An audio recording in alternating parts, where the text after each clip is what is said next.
ഞാൻ ബ്രൂസ് ഡിഗാമ തമ്പുരാന്റെ താക്കോൽ സൂക്ഷിപ്പുകാരൻ.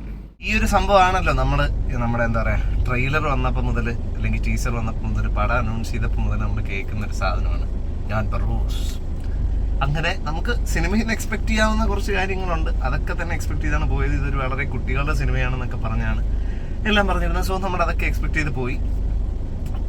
പ്രീമിയറോ എന്തോ കഴിഞ്ഞിട്ട് ആളുകൾക്ക് നല്ല അഭിപ്രായങ്ങളൊക്കെ ഉണ്ടായിരുന്നു. സോ ഞാനങ്ങനെ എന്തെങ്കിലും ഒരു നല്ലത് കാണുന്നുള്ള ഒരു പ്രതീക്ഷയിലാണ് പോയത്. അതിൽ എടുത്തു പറയാനായിട്ട് 3D കൊള്ളാം. 3D ചെയ്തേക്കുന്നതൊക്കെ നന്നായിട്ടുണ്ട്, VFX വർക്കുകൾ ചെയ്തേക്കുന്ന എല്ലാം നന്നായിട്ടുണ്ട്. പക്ഷെ പടം കയ്യിൽ നിന്ന് പോയി. കാരണം എന്താണെന്ന് വെച്ച് കഴിഞ്ഞാൽ, ഒന്ന് ഈ 3D മോഹൻലാൽ അതിലെ ഒരു വീഡിയോയിൽ പറഞ്ഞിട്ടുണ്ട്, അതിൻ്റെ ഒരു എക്സ്പ്ലനേഷനായിട്ട്. അത് ഈ 3Dയിൽ ഷൂട്ട് ചെയ്യുന്നതുകൊണ്ട് തന്നെ ഭയങ്കര ഫാസ്റ്റ് കട്ട്സ് വന്ന് തലവേദന ഉണ്ടാക്കും എന്നൊക്കെ ഒരു മിഥ്യാധാരണ അവർക്ക് ഉണ്ടായിട്ടുണ്ട്. അപ്പോൾ ആ ഒരു ഇതിൻ്റെ ബേസിസിൽ ഇവർ സിനിമ ത്രൂട്ട് സ്ലോ ആണ്.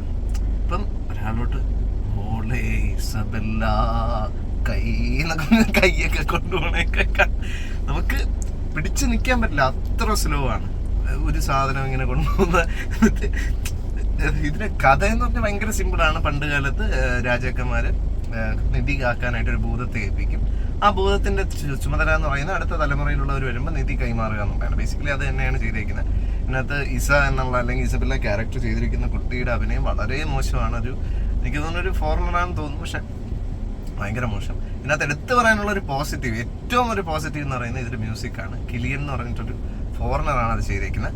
പാട്ടുകൾ ചെയ്തിരിക്കുന്നതാണ് ലിഡിയന്റെ പാട്ടുകൾ എനിക്ക് സത്യം പറഞ്ഞ ഒരു ബിലോ ആവറേജ് ആയിട്ടുള്ള, വളരെ ഒരു മഞ്ചാടിയുടെ ഒക്കെ ഒരു CD കാണുന്ന ലെവലിലുള്ള പാട്ടുകളാണ് ലിഡിയൻ ചെയ്തിരിക്കുന്നത്. സിനിമയിലേക്ക് വരികയാണെങ്കിൽ പിന്നെ മോഹൻലാലിന്റെ ക്യാരക്ടർ എല്ലാവർക്കും അറിയാവുന്ന ബറോസാണ്. ബറോസിന് 2-3 ലുക്കുകളൊക്കെ ഉണ്ട് സിനിമയിൽ. ഇസബെല്ല എന്ന് പറഞ്ഞ സോങ്ങിൽ ബറോസിന്റെ ആ കുട്ടിയുടെ ഒരു സംഭവങ്ങൾ കാണിക്കുന്ന ഒഴിച്ചു നിർത്തി കഴിഞ്ഞാൽ ബാക്കി ത്രൂ ഔട്ട് ബറോസിന്റെ ക്യാരക്ടർ ഒരു തരത്തിലുള്ള ഒരു ഇമ്പാക്റ്റും സിനിമയിൽ കൊണ്ടുവരുന്നില്ല. ഫൈറ്റും കാര്യങ്ങളും, ഒരു പവറും ഇല്ലാത്ത ഒരു ഭൂതം. ഇങ്ങനെ ഒരു ഭൂതമോ നമുക്ക് തോന്നുന്നു. ഒരുമാതിരി ഇതിനകത്ത് ക്യാരക്ടർ തന്നെ ആക്ച്വലി നമ്മൾ വിചാരിക്കുന്നത് കൊട്ടാരത്തിലെ ഒരു താക്കോൽ സൂക്ഷിപ്പുകാരനാണ്. പക്ഷെ ഇതിനകത്ത് പ്രസന്റ് ചെയ്തിരിക്കുന്ന ഒരു കൊട്ടാരം കോമാളി, ആ ഒരു രീതിയിലുള്ള ഒരു ക്യാരക്ടർ പ്രസന്റേഷനാണ് ഇതിനകത്ത് വന്നിരിക്കുന്നത്. അതേ കോമളത്തരങ്ങൾ കാണിച്ച ആളുകളെ ചിരിപ്പിക്കുന്ന ഒരാള്.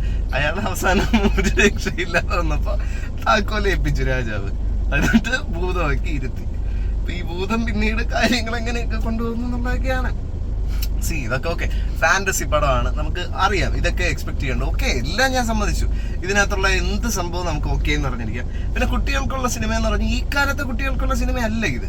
ഇപ്പോഴത്തെ കുട്ടികൾ കണ്ടു വളരുന്ന മാർവലും DC-യുടെ ഒക്കെ അവെഞ്ചേഴ്സ്, അയൺമാൻ അങ്ങനത്തെ ഒക്കെ പടം കണ്ടുവരുന്ന പിള്ളേർക്ക് മുമ്പിൽ ഇത് കൊണ്ടുവച്ചു കഴിഞ്ഞാൽ ഒരിക്കലും ഒരു ഫാന്റസി തോന്നില്ല. ആനിമേഷൻ പടങ്ങളായിട്ടുള്ള വരുന്നത് പോലും ഫ്രോസണും മോവാനയൊക്കെയാണ്. അതിന്റെയൊക്കെ തന്നെ ഒരു ഭംഗി കണ്ടിട്ടില്ലേ. ഇത് ഞാൻ പറഞ്ഞു കഴിഞ്ഞാൽ ഒരു മഞ്ചാടി ലെവൽ ഐറ്റം, ആ സാധനത്തിനെ എടുത്തൊരു സിനിമയാക്കി. അത് എനിക്കറിയില്ല, അതുകൊണ്ട് വെറുതെ ഇല്ല ജിജോ പൊന്നൂസ് ഇതിൽ നിന്ന് ബാക്ക് ഔട്ട് ചെയ്ത് പൃഥ്വിരാജിന് ഇത് കൊടുക്കാതിരുന്ന ക്യാരക്ടർ എന്നൊക്കെ നമുക്ക് മനസ്സിലാവുന്നുണ്ട്. അത് പൃഥ്വിരാജ് ബാക്ക് ഔട്ട് ചെയ്തും വെറുതെ ഇല്ല. എനിക്ക് തോന്നുന്നില്ല ഡേറ്റ് ക്ലാഷ് കാരണമാണ് ബാക്ക് ഔട്ട് ചെയ്തതെന്ന്. സിനിമ ഒരു ആവറേജ് എന്ന് പറയുമ്പോൾ ബിലോ ആവറേജ് നിൽക്കുന്ന ഒരു സിനിമയായിട്ടാണ് ഫീൽ ചെയ്തത്. ഒരു 5 നമ്മൾ റേറ്റ് ചെയ്യുകയാണെങ്കിൽ ഒരു 2.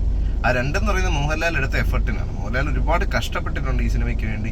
ഒന്നാമത് അദ്ദേഹം ബോഡി ഒന്നും സെറ്റ് ആക്കുന്നതിന് മുമ്പ് എടുത്ത സിനിമയാണ്. അപ്പോൾ ആ ഒരു ഇതൊക്കെ വെച്ചിട്ട് തലകുത്തിമറിയിലും തലകുത്തിനെ തൂക്കിയിട്ട് ആട്ടലും പരിപാടിയൊക്കെ ഒരുപാട് അയാളെ സ്ട്രെയിൻ ചെയ്തിട്ടുണ്ട്. പിന്നെ ത്രൂ ഔട്ട് ഈ സിനിമ ഫുള്ള് ഡയറക്റ്റ് ചെയ്യുക, ഉള്ള ഫോറിനേഴ്സ് അഭിനയം അറിഞ്ഞൂടാത്തവന്മാരെയും കൊണ്ടുവന്ന് കാണിച്ച് കഷ്ടപ്പെട്ടു.